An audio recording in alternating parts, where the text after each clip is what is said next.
It is true. You know, so I find like, you know, when you watch like, you know, urban American TV, you know, you will see like even the, I don't know, the real, you know, the N-word guys, gangsters, you know, I love you, man, you know.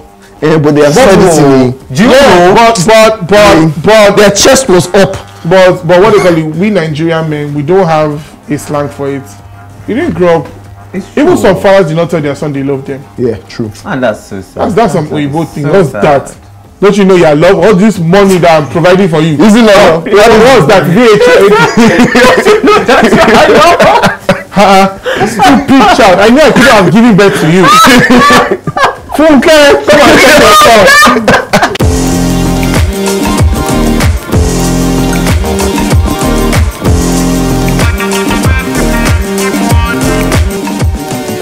But when I recognized what the issue was and when I recognized what the root was, I was able to, I don't know, kind of chill. Let's dig deep. Let's dig deep. Dig deep. What are the kind of issues that you're talking about? What kind of root things?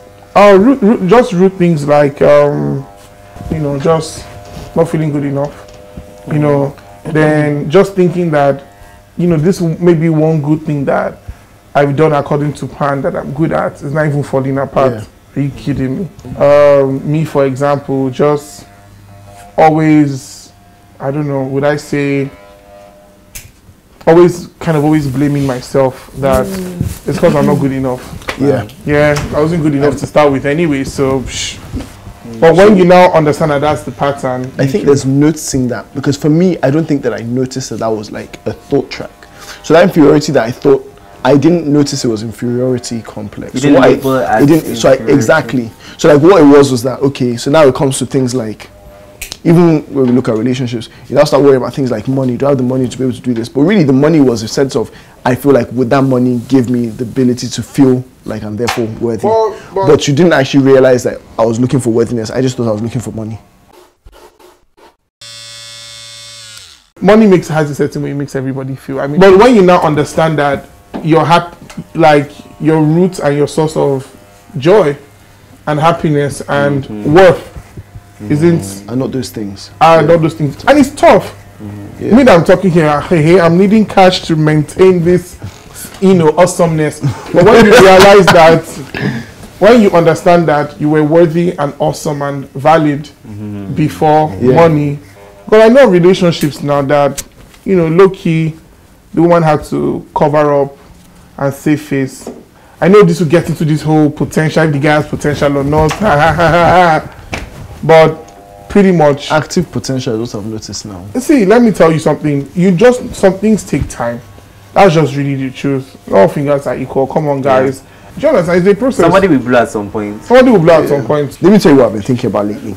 I was having a conversation with Diipo actually not long ago, maybe a month ago or so, where I realized that there's some things that I've not known that have affected me from when I was younger, that affects my decisions or affects like my position on relationships and all kind of things. In this intimacy, you have to know how to network, all these kind of things, meet people, all that kind. And I'll just be that guy that I couldn't do it, I couldn't have that conversation, couldn't speak up, and I never really realized it was down to the inferiority that I felt growing up. When did you recognize that it was inferiority? Yeah. But really, I realized, I think in my last relationship, I got to a place where I had a bit of an inferiority in terms of what we talk about or how we talk about in public. So I think I thought some problems were birthed in that relationship, but then looking back, I think they were birthed before, and they just kind of got heightened in that situation. Well, the thing I was going to say was, I was fortunate in that I understood what the issue was early on, but then my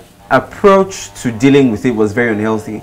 So you can, like you said, decide to go to the roots of it and say, you know, why do I feel like I'm not worthy? Why do I feel like I'm not worth it? Or I can't have these conversations with certain people or be in certain circles. But for me, my own response was, you know what, let's just cover it.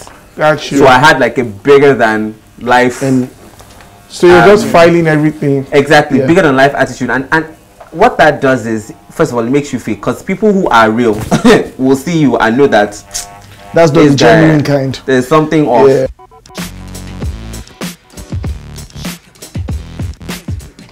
Because Diipo, I find like guys always have, honestly, like a vulnerable time in their life, men deal with fear. When it's time to mind, when it's time to born picking, when it's time because when you hit a certain age, there's no more baby boyness anymore. And even if you want to still be a baby boy, you gotta have the money to keep up the baby boy. You have to, like, even trying to stay afloat and be on top. And yeah, so there's a lot of pressure. So but how do you? mad. Because that's the thing. Because I wonder what is it that is lying under these issues? Because women will think, okay, men do this, men do that. You're about demon this, all these kind of things. But they're things that kind of cause them. So what are these underlying? There's two things that come to mind for me. Number one is stereotype, and number two is well, I guess you'd call it tradition. So tradition in the sense that it's what you've seen. I have a mantra that I go by, which is you're only as good as what you know.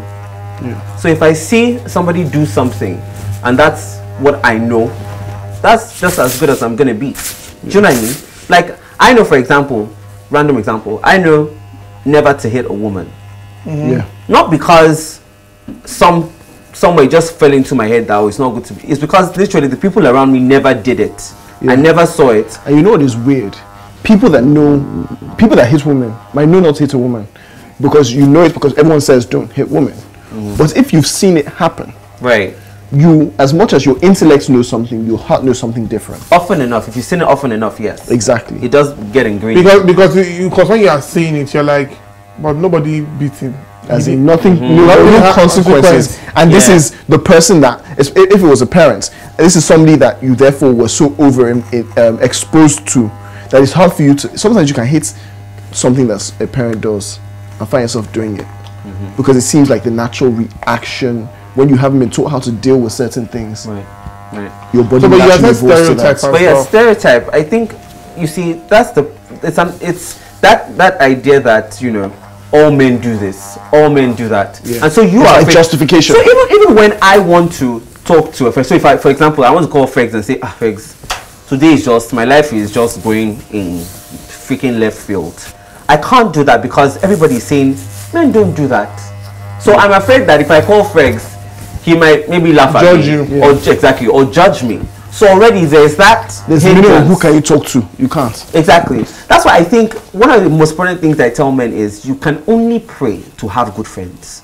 You can really only pray because sometimes you will never find that within your family.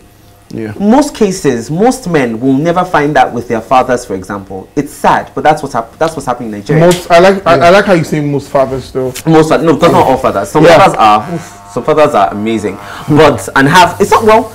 The truth is, amazing is relative. It's always relative, right? Because, for example, I know a lot of guys that will tell you had a great father, he taught me how to do this, taught me how to do that, but the truth is they can't have these kinds of candid conversations with their parents. So that's what I mean. But stereotype is such a problem. The moment we realize that not all men function a certain way, things will start to move and progress. And this is a weird thing because I think we all want to deny stereotypes, but we're also so busy.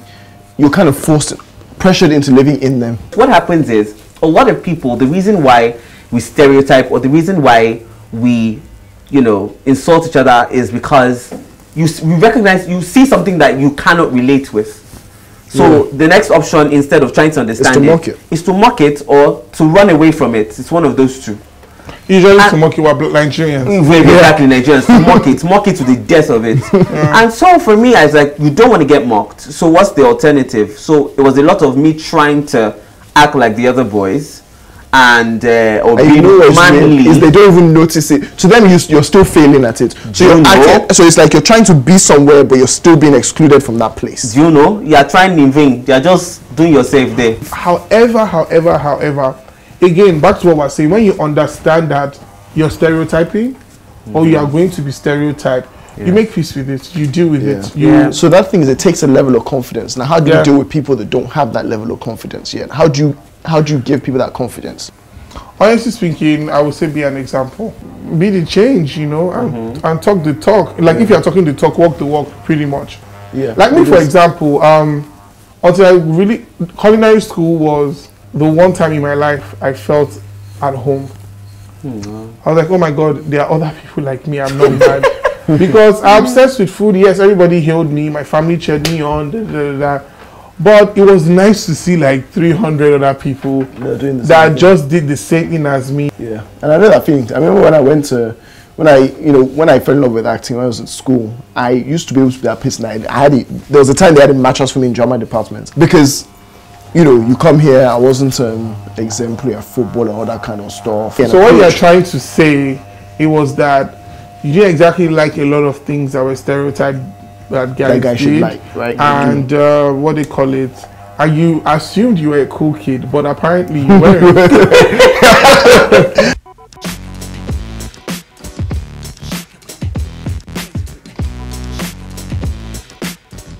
And I try as much as possible to start these conversations, and Adeolu, I have a thing with men in vulnerability. But the thing is, I remember one of my very best friends. This was back in maybe 2012 or so. I had wondered to myself. It just came to my notice that we actually never used to say that we love you to each other, And one day I said, no, I'm going to do it. I'm going to try it. I just want to see what he will say. With chatting, the chat was coming to an end, and I said, I love you. And it was as if this guy was never on the chat. He just went silent. And I was like, and he didn't say anything. And then I had to come and say, what is the problem? And he was like, you know what, okay, fine, I'll say it, but he's even a better man than me. Like nobody will ever know that he said it, or something funny like that. And I was just like, it's actually such an issue. Being able to verbally man, he is even in a better man than me. Well, I have like a group chat with two of my friends. One's a guy, one's a girl. If the guy is like, yo, love you guys, I'm like, awesome, man. If the female friends like, love you guys, like, yeah, love you too, girl. Like, that's it. Like, it's so much. Let me tell you this again. But guess what? Men, though low-key, have always had somebody they talk to. Everybody's father has like his best friend or his guy that he went to school with or something. Even like in bad gang, you have like your guy that you just maybe, I don't know, you smoke with perhaps, you chill with perhaps, whatever you do. And there's always that moment where they're just like, man, this life is really hard. This is what is bugging me. Yeah. And that person will tell you, Oga, are you not a man? Yeah. Won't you chill? And you to be like, yeah, maybe I'm a man, I forgot. That's the problem.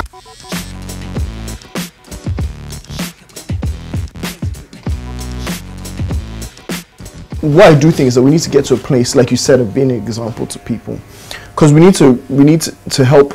The only way to actually uplift everyone as a group is to go out and be like, how am I responding to you just because you're different? Am I helping you sort of to find confidence in who you are, to build other people up, so that people can rise out of insecurities that make you do things that you don't necessarily want to do? Because I'm like, one thing is that this whole inferiority thing, it makes me quite shy. So I'm shy. Now, starting from doing shows and stuff here to get any type of attention is weird, and I don't know how to respond to that. So I can respond to that in a quiet way, but that can come across, instead of coming across as shy, can come across as rude. So so sometimes your responses now create more negative impressions of you than there should be. So we need to get a way to build people's confidence so that stereotypes stop existing so much, so that people stop putting men in a box. All men do this. Why do they do it? Because we've created a stereotype that kind of pushes them into that place. So how are we supposed to go about showing people love, showing people, making people more confident in themselves, giving them people a voice? I think let's start fresh with the new generation. Teach children how to value themselves for the right reasons. Not because, you're not special because you have money. Yeah. You're not special because you have whatever it is, material or external. Value, exactly. Teach children to value themselves for what they have on the inside. Yeah. Because that's what starts how you relate with other people. You're not looking at what they have, you're looking at who they are. Yeah. And that's the only way you can truly begin to accept different kinds of people who are not exactly the way you are. If you realize that, what makes me priceless is who I am on the inside, then you can recognize that in other people. That's what I would say it's just really about, having more of these conversations. True. It starts with one person. You hold somebody's hand and tell them, you're okay, first of all. This is not you don't have to, feel inferior. But no, I'm this, and you, I don't know, share your own story. And I don't know, it's the case of lighting one candle, it will light another kind of situation. Yeah. Then you start your bushfire. But I really love what you said about how, the old generation have failed. My own fear is just that we raised old generation, okay? Some of us that are forming hip hop and Instagram today and slaying on the gram and Snapchat, we're really old school at heart, and I'll tell you why. When we start having our kids, we'll raise our kids the same way we were raised, because that is all we know. What we know. I realized something about 10 years ago, that there is no manual for parenting, and I was so upset that I wanted to write one. How does that? I wanted to write one because I thought parents didn't understand. Parents need to be friends to their children and this. Then I turned 25.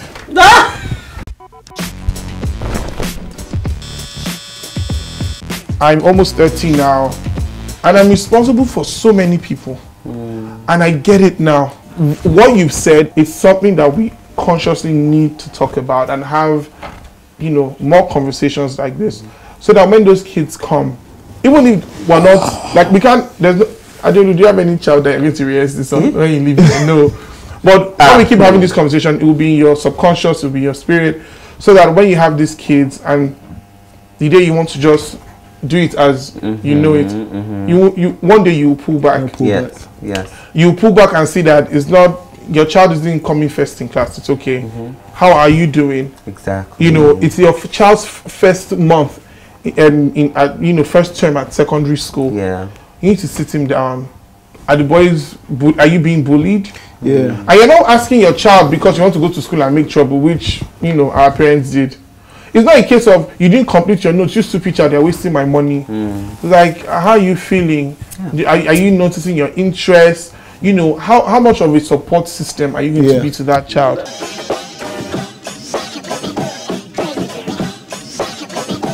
You didn't know who 50 Cent was? I mean, it was just coming out. Let me get some new garage music or something London. Not even that. What was even worse? You didn't know 21 Seconds? Okay, I eventually knew 21 Seconds. You know, it's only recently that I learned that every single rap in 21 Seconds is actually 21 seconds. I don't know, you know what? You deserve, I'm going to say that you deserve the listen of your heart. Stop. Okay, I kid. I'm It's a rap. Many times.